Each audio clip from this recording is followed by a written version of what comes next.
Hello and a very warm welcome to Money Control. India just concluded its G20 presidency and it reset the template for how countries have held G20 presidencies so far. It became the voice of the global south. For the first time, it was the agenda of the developing countries that made center stage.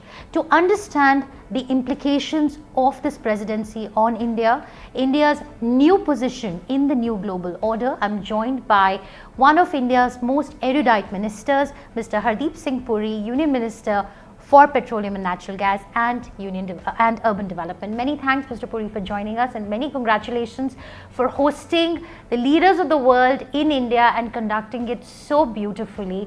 Well, India made this people's presidency. There were 200 meetings across 60 locations. I want you, Mr. Puri, to wear your diplomat's hat this time around. I want to ask you, what did India do differently this time from a negotiation perspective? You've covered so much ground in your question that I'm going to break it down into smaller parts. Let me start by saying that the fact that the presidency, India's presidency, was a resounding success is a given. I say this because how do you make an assessment of any event that you conduct? You make an assessment not only based on the cultural extravaganza, that you conducted meetings in 60 cities, over 200 meetings, but you also make an assessment based on how the product was conceived, executed and delivered. Right. And I'm using marketing technology here. That 83-page declaration that emerged from the G20 Leaders Summit and the Leaders Declaration, the first starting point should be it was a slap on the face of those who said, ye to kabhi agreement hoga nahi. There is no way people will find agreed language. Correct. And there are widespread differences. I mean, these are people who forgot that the G20 is an economic platform. Ideally speaking, there should be no room for political differences in an economic platform. But making allowance for the fact that political events do have an important bearing, they cast a shadow on our economic well-being. Right. Obviously, it was there. But I think the real resounding success was, and if you take it as a given, we live in a deeply divided world. Yeah. And the Honorable Prime Minister, by the sheer weight of his personal chemistry with world leaders, the inspirational conduct, the instructions he gave to his team, you know, his Minister for External Affairs, the Sherpa, Yes. the diplomats, you pulled off an 83-paragraph declaration which has no 100% consensus. Footnotes, Yeah. no interpretative notes, no, whining later. So the declaration has been welcomed by the Chinese, it has been welcomed by the Africans, it has been welcomed by the President of Argentina, Brazil, UK. So I can go on naming people. Right. And I'll tell you, my sense is that I still have to see, other than one or two of our domestic political so-called eminent people, I haven't heard any negative comment on it, number one. Number two, the content of those paragraphs add value and take forward the multilateral and plurilateral negotiation in each of these areas. Absolutely. If you look at climate finance, if you look at what has to be done for multilateral development banks, all that work will have to be done. Right. But it raises the aspirational level. Number three, you look at gender. I mean that. Yeah. There's a lot of stuff there on gender. Very, very And I was analyzing it. My God. Yeah. My God. You're taking it all much forward. Now, one of the areas, new one, I haven't followed the gender debate as much as my better half has. Look at the digital language, you know, to bridge the digital gaps in order to bring in women's empowerment. Right. You talk about issues that I deal with in the context of my housing this thing. I think the Urban 20 declaration which we got, I think in Ahmedabad, it's a landmark. It's a landmark where you are using your stake. I must, if you forgive me, have a slight nuance I want to introduce. Absolutely. It's not the global south which has come of age. Global south is very much part of it. Your success in bringing the African Union in, their representation, is a very major thing. But I would say that the world at large, today the multilateral system anchored in the UN, you can actually get into a discussion whether it's fit for purpose. Yeah, I absolutely. mean, there are people, including the UN Secretary General, who will turn around and say the international organization no. But more than that, the Security Council, which is the premier agency designated to make a determination whether there is a threat to international peace and security, and then authorize countermeasures. Look around the world where conflicts are taking. Has anyone gone to the Security Council and sought permission? Security Council is paralyzed. Right. So when the Security Council is paralyzed, the other multilateral institutions open themselves up for questioning whether they are fit for purpose. Here you have a G20, which has delivered such a positive, electrifying message. Right. You know, when the G20 was formed, I must tell you, I was very much part of the people at the civil service level. I was the secretary to the government. A lot of people said, yeah, G20 ban gaya, you know, this is a violation of the MFN principle. Some countries will go and become a select club, an elite club. How is this good? Today I asked them this counter question. By aapka jo multilateral system anchored in the UN, you are having a discussion whether it's fit for purpose. Okay? Yeah. Security Council plan. Now, doesn't this give you an impetus? By the way, I was Secretary General of an independent commission on multilateralism, which had Prime Minister Rudd of Australia as the chair, and I was the Secretary General. It was set up in the UN context on the occasion of its anniversary, I think the 75th anniversary, to see whether the world multilateral institutions are fit for purpose. Right. We came up with a brilliant report. Listen, that was 2016-17. Yes. Uske baad ye 5-6 saal ho gaye hain. Absolutely. And those problems, those fault lines have actually got accentuated. And I think So the pandemic today you're in a will- situation, you get a fantastic G20 declaration. It provides impetus to the multilateral system. It provides impetus to other. And by the way, I think Lakshmi called it in one of her articles, Economic Security Council. But if the Security Council there which deals with threats to peace and security is paralyzed, and you have a G20, it helps. Look, you have Biden, Presidents Biden, Lula, the African Union, you have Singapore, you have Bangladesh. All these people gathered for a day and a half or 2 days. Right. You know, apart from the sheer political messaging, the hardcore declaration. Absolutely. Do you think China staying away actually did No, they welcomed it. did No, they but do a favor to India? You know, I don't want to get into that. Frankly, China was represented here. That's right. The Prime Minister was here. Yeah. Chinese Sherpa, the diplomats, they participated in full this thing. Okay. So I think those are the point which some of our detractors would have wanted to play up, and they would have played it up, by the way, if the outcome had not been such a resounding success. Fair. Today they're feeling a little sheepish. Yeah. Today they're coming back to my Kartavya path thing, you know.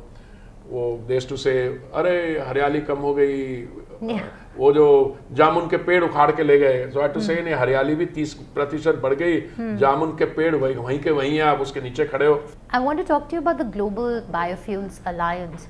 What's the impact that you see on India of this alliance, and also will you be talking to other G20 countries to join the alliance?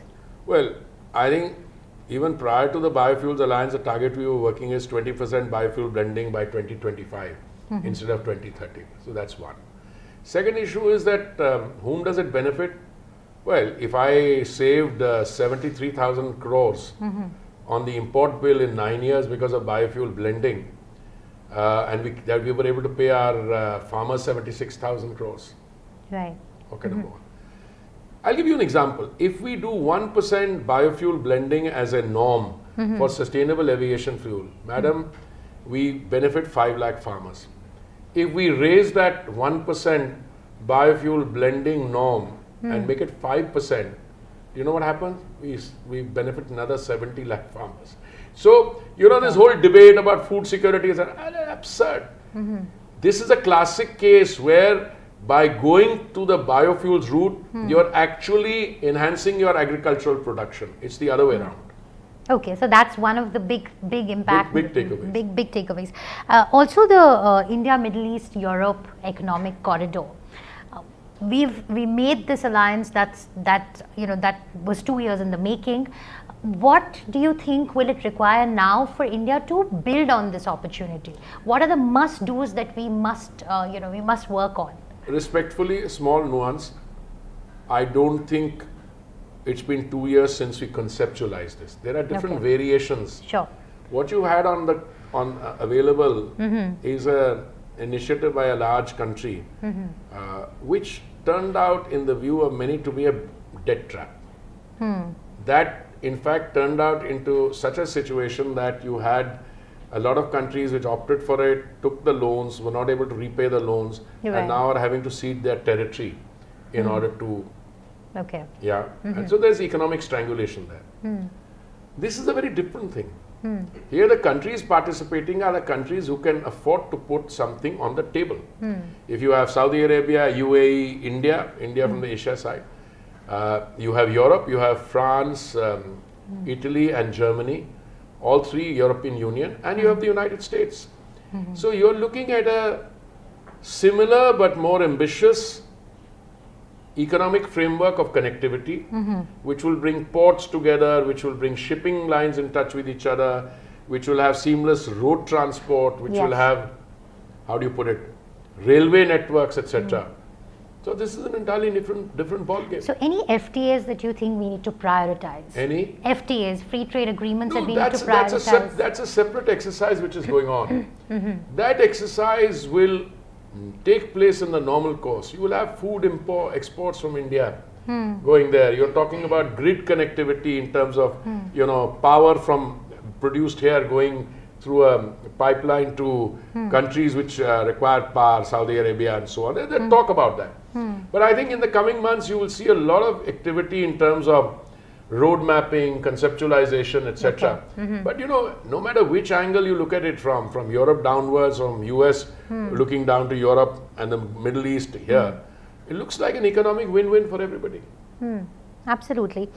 Coming closer home, considering this volatility right now in energy prices, what's a comfortable level of oil, crude that works for India? You want an honest answer? Yeah. I feel happier when it's $50 a barrel. Okay. But I'm also a realist. People who produce oil also will need to get a returning. Today, I think the oil prices are too high. I understand why they are high. I will not comment on it through an esteemed television channel. What I would say is that I have long held the view that sometimes rising and high prices can become a self-fulfilling prophecy. Okay. If you keep the oil prices very high, there's already enough liquidity in the market because of the stimulation packages, which is highly inflationary. And if we have high oil prices on top of that, that inflationary situation becomes a big R. So this is what happened last time. They went up very much. The world started. So you reach a tipping point when demand will drop. So I am more comfortable when the oil prices are in the range of 80 or 75, 80, 70, 75, 80. We can take it up to that. I think they've crossed that point now. I saw a little drop yesterday, but I think all those who are affecting production cuts will realize as they go along. It's not so easy. But do you see it impacting pump prices as well? And I don't know about that. I wouldn't worry too much on that because, how do you typically price energy? You take it at the point of production. Okay, you take the cost of insurance and freight. Then you take the refiner's margin. Then you take the dealer's margin. And then you've got central government taxes, then you've got state government taxes. Absolutely. So I think if you have a prime minister of the kind that we have, we are able to navigate it through with everybody taking a bit of this thing. But so far, I think we've held, we ensured availability, we've ensured affordability and sustainability. So we'll be all right. So any message to the OMCs that you'd like to give through us? I am very happy with the OMCs. They are good corporate citizens. No, in terms of pricing, in terms of No, I would say that they are responsible corporate citizens. They'll do what is right. How is India working on building its resilience towards this volatility in energy prices? We've relied on Russia in the past, but we've Our resilience is much more than Russia. okay. Our resilience comes from the dynamism of your marketplace. You have, we buy 5 million, we buy and consume 5 million, we consume 5 million barrels of oil a day. Global growth is about 1%. I think our rate of increase in demand is about 3%. We are simultaneously increasing E&P, exploration and production. Right. Our gas production is going up by 18-20% every year for the last 2 years. Our E&P is also going to go up. There's a lot of gestation between the time you make an investment and the oil starts coming out or the gas starts coming out. We are also buying from many more sources. We used to buy from 27 sources, we buy from 39. Okay. We are buying $20 billion of energy from the United States. There are new players coming on the world market. Our OMCs will buy from whomever they have to. Okay. At the most economical price. So that is what gives us a resilience. I mean, So very dynamic strategy. It has to be. It has to be. And the fact that other large markets are not in comfortable situation. I mean, one of the large markets is having big problems in terms of exports falling, in terms of domestic debt, so India is on the other hand a growing market, so you can play the market card. So we saw imports from Russia take a dip in August. Is that a trend that will continue? Don't look at it, don't be too month specific. Okay. Imports from Russia was 0.2% in February of 2022. From there they shot up. Russia became one of the largest suppliers. Right. It's still a very large supplier. Okay. By the way, I wouldn't be surprised if Russia is still number 1 or 2. But these things will happen. The OMCs do the buying according to what is available in the market. If they can get cheaper oil from, let's say, a country in the Gulf, they'll happily buy from the Gulf. They won't have to go all the way, to the Russian, ports. Equally, if their traders buy and sell oil, I mean, all the time. As I say, the basic point is we'll buy cheapest from wherever we can get it. Okay. Of course, depending on the grade of the oil. Okay. Recently we've announced a 200 rupee reduction in LPG prices. Would that be financed by the government or by the OMCs? It's a very simple thing. There is some government part and there is some OMC's part. But don't worry, this is something which goes on. Sure. In the past, when the OMCs incurred a loss of 28,000 crores, I remember, government gave them 22,000 crores back. Okay. But this one is, this is a decision which is being taken politically, and we'll know the economics very soon. Okay. You spoke about the Bharat Mandapam. Right now there's a controversy going on Twitter, which I'm sure you must have What is seen, the about controversy? the cost of G20 preparations, and the opposition is raking that up. Don't worry, there's no controversy anywhere.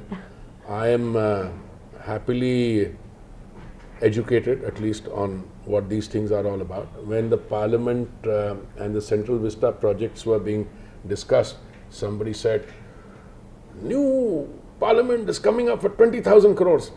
So I said 20,000 crores to Sara Central Vista ka mila ke, Vice President's house, new Parliament, Kartavya Path, there's 8 or 9 government buildings. Just now we've said 1,000 crores a year we spend on kiraya because we don't have our own space. मैंने कहा वो 20,000 तो सबका नहीं आएगा tender cost, वो ultimately घूम फिर के 1,200 करोड़ था. ये तो let them carry, they have nothing better to do. I read some statement, anyone who revels or rejoices if something goes wrong or he either produces some controversy. So these are, they should be laughed at, not taken seriously. Fair enough. My last question. We all feel immensely proud about how the G20 presidency was carried out. In fact, I was talking to a police officer who had been on duty since 4 a.m. and she said, this is a once in a lifetime opportunity for me. So I am not tired, and it was 8 p.m. in the night at that time. So I think it resonated what a lot of Indians are feeling. Having said that, while the world is looking at us and appreciating the presidency, we've heard political voices from within the country that have tried to, I would say, they've tried to color the presidency, they've tried to pull it down. How do you feel about that? I felt so proud when I met the young Foreign Service officers who were involved in the drafting. And I told them, look, I've got a 50-year experience. Yeah. I can't think of too many occasions. There have been other occasions. Too many occasions where we could get out with a sense of pride, a feeling in our hearts that something such a professionally professional accomplishment. I think not only the young police officer, I find the people I interact with, they're also thrilled. Now you must also realize that the politician, whoever these people are, members of one family or otherwise, they ply their trade in a competitive environment, and they find that the ground is slipping from under their feet. So their propensity to talk nonsense increases there. But nobody takes them seriously.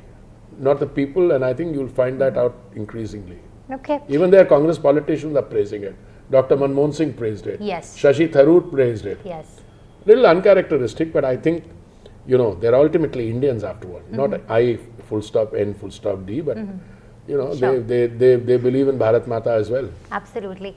Last question for this series that we have called MC Bullish. What is making you bullish about India? I've been bullish about India since I was born. No, let's be clear. Yeah. I joined the Foreign Service in 1974. I served for 39 years. I did 6 years after that in the international space, think tanking in New York and so on. I've been a minister for 6 years. India, no matter which way you look at it, as a citizen of India, as somebody who's representing India, as somebody who's an economic operator, it's the place to be in. The buzz, look, you're still very young, but look back at past history. We've gone from a 25-27% contribution to global GDP in the year 1700. Then we had 190 years of colonialism after 1757. And our contribution to global GDP came from 25-27%, hurtling down to single digit. Now we are again rising from the 10th largest economy in 2014 to the 5th largest now, and everybody is saying you'll be the top 3 economies in the next year or 2. So what are we discussing? And then by the time you're reaching Amrit Kal, or way before that, you'll be a $26 trillion economy. You'll be what the United States is today. So doesn't that make you, by the way, you're talking about bullish, that's a term used on the stock market. Do you know where the Sensex and Nifty is today? Yeah. Look at it. Yeah. So you're not just reached the moon. You're all over the moon. Your Sensex and Nifty is doing well. Your G20 has been a roaring success. And your lunar mission is in good trajectory. So Right. I think if you can't feel good about this, then I would have another comment to make, which I will refrain from making. All right. Thank you very much. Thank you. We wish you the very best. Thank you. It's been a pleasure having you on Thank you. Moneycontrol.